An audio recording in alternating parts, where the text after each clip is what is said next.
Dan saya juga sedang dawamin amalan melembutkan hati. Dan alhamdulillahnya, subhanallah, Allah mulai jawab doa aku, Mbak. Blokiran nomorku di HP suamiku dibuka lagi, Mbak.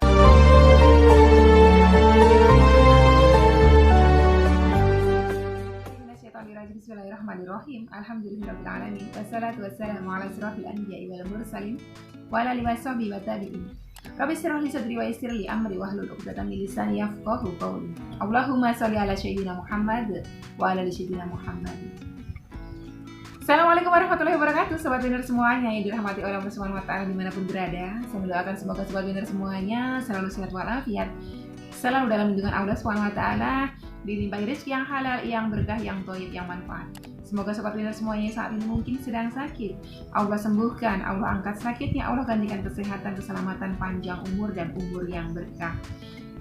Semoga sobat winner semuanya saat ini mungkin masih memiliki amanah-amanah hutang baik riba maupun non riba, Allah mudahkan dengan cara-cara Allah, Allah lunaskan dengan cara-cara Allah yang sangat mudah, tanpa harus menggali lubang yang baru, tanpa harus menjual aset, tanpa harus bersusah payah, tanpa harus dicaci maki, direndahkan, diperolok-olok, digunjing oleh manusia lain. Semoga seperti itu semuanya yang saat ini sedang menghadapi kesulitan, Allah bukakan pintu-pintu kemudahan. Semoga seperti itu semuanya yang saat ini sedang bersedih hati, Allah jadikan kebahagiaan. Semoga sobat winner semuanya yang saat ini masih menantikan putra-putri, Allah karuniakan putra-putri yang soleh-solehah. Semoga sobat winner semuanya yang saat ini masih jomblo, belum memiliki pasangan hidup, Allah segerakan bertemu dengan jodoh yang terbaik dari sisi Allah Subhanahu wa taala.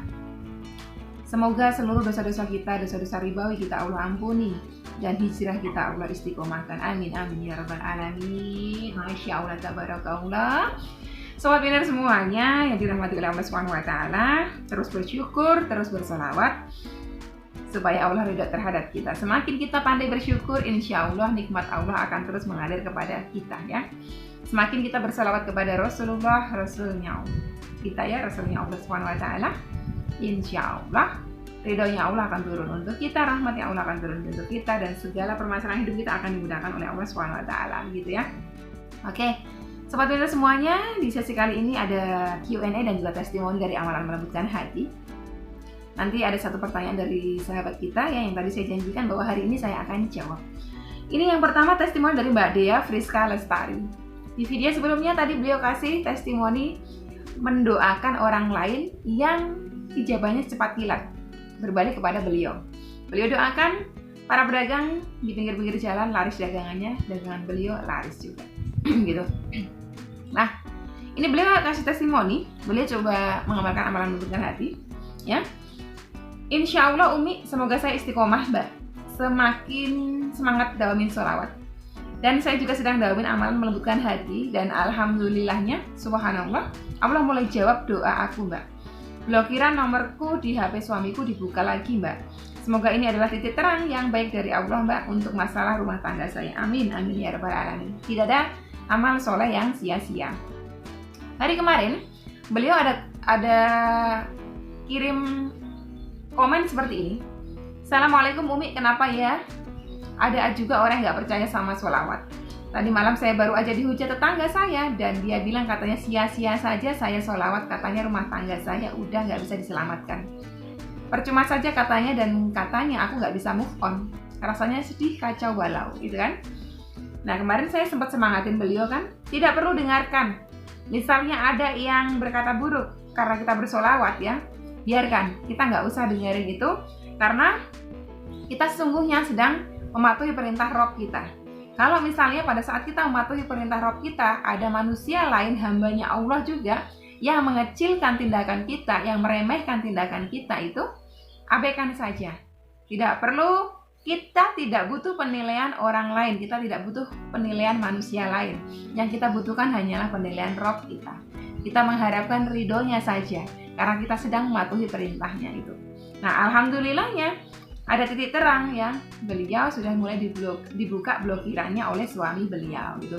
Kita doakan sama-sama semoga Mbak Dea Friska Lestari rumah tangganya diselamatkan oleh Allah Subhanahu wa taala, telah menjadi rumah tangga sakinah mawaddah warahmah ya. Oke, yang selanjutnya dari Mbak Windy. Assalamualaikum warahmatullahi wabarakatuh Umi. Waalaikumsalam warahmatullahi wabarakatuh. Semoga Umi sehat selalu, amin. Dilimpahkan rezeki yang ngalir sama Allah Subhanahu wa taala, amin ya rabbal alamin. Matur suwun Mbak Windy. Umi setiap kali aku mendamkan sholawat munjiat, alhamdulillah Umi keberkahan Allah selalu datang. Rezeki Allah nggak ada henti-hentinya datang nih, Masya Allah. Aku selalu mendamkan sholawat munjiat setiap sholat fardu, sholat sunnah.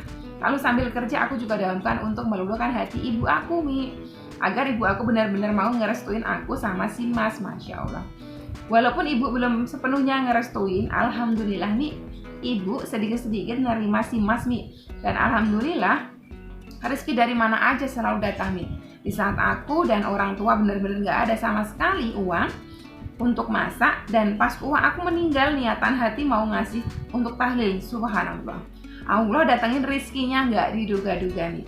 Maaf Umi, aku gak ada niatan untuk ria, aku hanya mau kasih testimoni aja Mi, kalau kita benar-benar ikhlas mendamkan sholawat, Allah selalu ngasih apa yang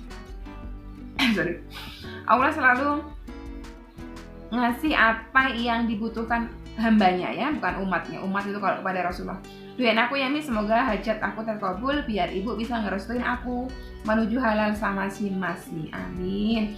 Semoga Umi sehat selalu. Terima kasih untuk channel-channel Umi yang selalu ngebimbing aku buat selalu istiqomah sama Allah. Oh iya Umi, kalau kita ngedawamin sholawat gak dihitung bolehkah? Soalnya aku kerja di pabrik. Boleh, jawabannya boleh. Amin. Semoga semua hajat-hajatnya Mbak Windy Allah ijabah, Allah mudahkan panjenengan untuk menuju halal bersama calon yang panjenengan pilih. Semoga juga calon tersebut adalah calon yang Allah pilih untuk panjenengan. Semoga ibunda panjenengan Allah lembutkan hatinya untuk bisa merestui hubungan panjenengan bersama beliau, jika memang beliau yang terbaik buat panjenengan gitu. Nah, itu tadi pertanyaannya, bolehkah membaca sholawat tidak dihitung? Boleh. Jadi tujuan kita menghitung membaca sholawat itu lebih kepada ingin mencapai satu target angka ya. Kita biasa menerapkan dalam diri kita, kayak saya gini, saya menerapkan wirid saya sholawat Jibril 1000 kali, sholawat Nabi 1000 kali, sholawat munjiat 11 kali setelah sholat fardu ya. Itu semuanya saya hitung gitu. Kalau gimana caranya saya bisa mencapai, bisa tahu kalau saya sudah mencapai hitungan 1000 kali Nabi, 1000 kali Jibril, 55 kali sholawat munjiat. Caranya untuk ketahui itu apa? Dengan cara saya hitung. Itu tujuannya lebih kepada ke situ. Dan dengan cara, oh saya berarti hari ini ternyata saya bisa loh, saya baca sholawat 1000 kali sholawat Jibril. Oh ternyata bisa bikin sholawat Jibril 1000 kali, ternyata saya bisa loh baca 1000 kali sholawat Nabi dan 55 kali sholawat munjiat. Itu dari alat bantu namanya tali counter seperti ini nih. Nih, tali counter seperti ini.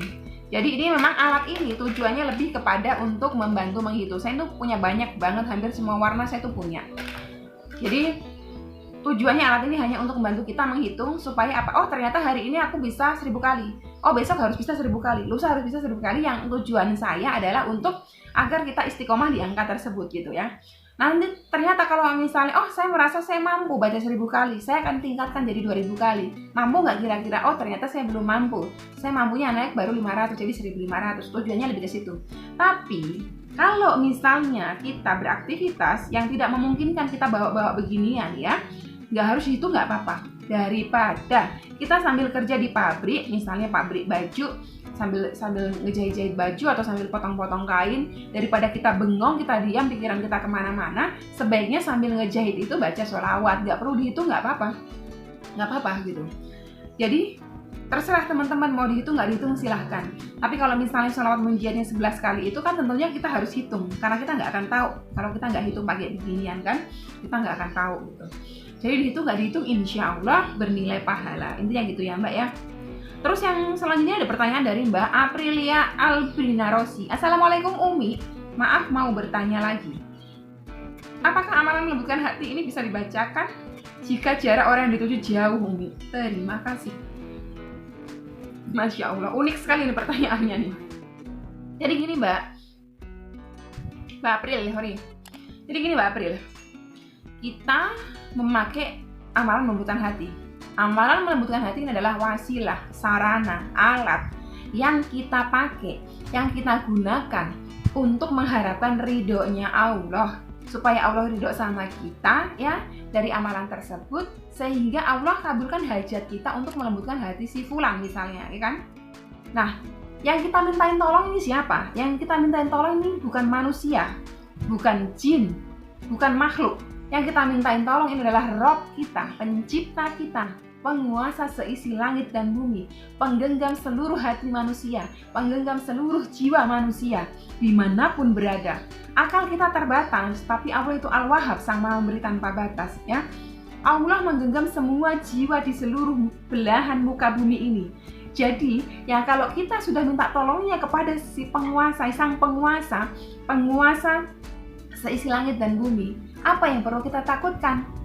Apakah kalau misalnya kita minta tolong kepada teman, saya minta tolong dong sampein ini gitu, sampein misalnya saya nitip tali konter dong, saya sampein ke Mbak Rini misalnya. Ternyata yang teman kita mintain tolong ini berjauhan sama Mbak Rini, tentunya dia akan bilang, mohon maaf nggak bisa karena kejauhan, kotanya jauh sekali, coba aja kirim lewat JNE gitu kan, kita minta tolong JNE. Tapi kalau kita minta tolongnya sama Allah, mau orang itu jaraknya berapa mil pun, berapa ribu mil, bermil-mil, berjuta-juta mil pun, karena kita minta tolongnya sama Allah Rabb kita, ya, insya Allah lah yang akan melembutkan hati orang itu. Jadi jawabannya adalah bisa, karena yang kita mintain tolong ini bukan makhluk, tetapi adalah Rob kita, pencipta kita, ya. Jadi jangan membatasi Allah. Emang Allah bisa ya melembutkan hati si fulan yang ada di Amerika untuk saya? Ya bisa gitu, bisa, karena itu Allah yang kita mintain tolong gitu, bukan siapa-siapa. Amalan ini tuh cuma wasilah gitu, wasilah kita untuk memohon pertolongannya Allah, supaya Allah melembutkan hati seseorang yang ada di jauh sana, ya, yang kita sendiri nggak bisa jangkau, yang mungkin kita jangkaunya hanya lewat handphone saja, lewat video call, lewat telepon gitu. Tapi Allah itu menggenggam jiwanya, jadi Allah akan lembutkan hatinya untuk kita. Itu jawabannya, ya. Jadi insya Allah segala sesuatu kalau kita minta tolongnya kepada Allah, tidak ada yang tidak mungkin, ya. Oke. Tergantung Allah mau kabulkan atau enggak buat kita, intinya gitu, ya. Oke, sekian dulu video kali ini, semoga bisa memberikan manfaat buat teman-teman semuanya. Wassalamualaikum warahmatullahi wabarakatuh.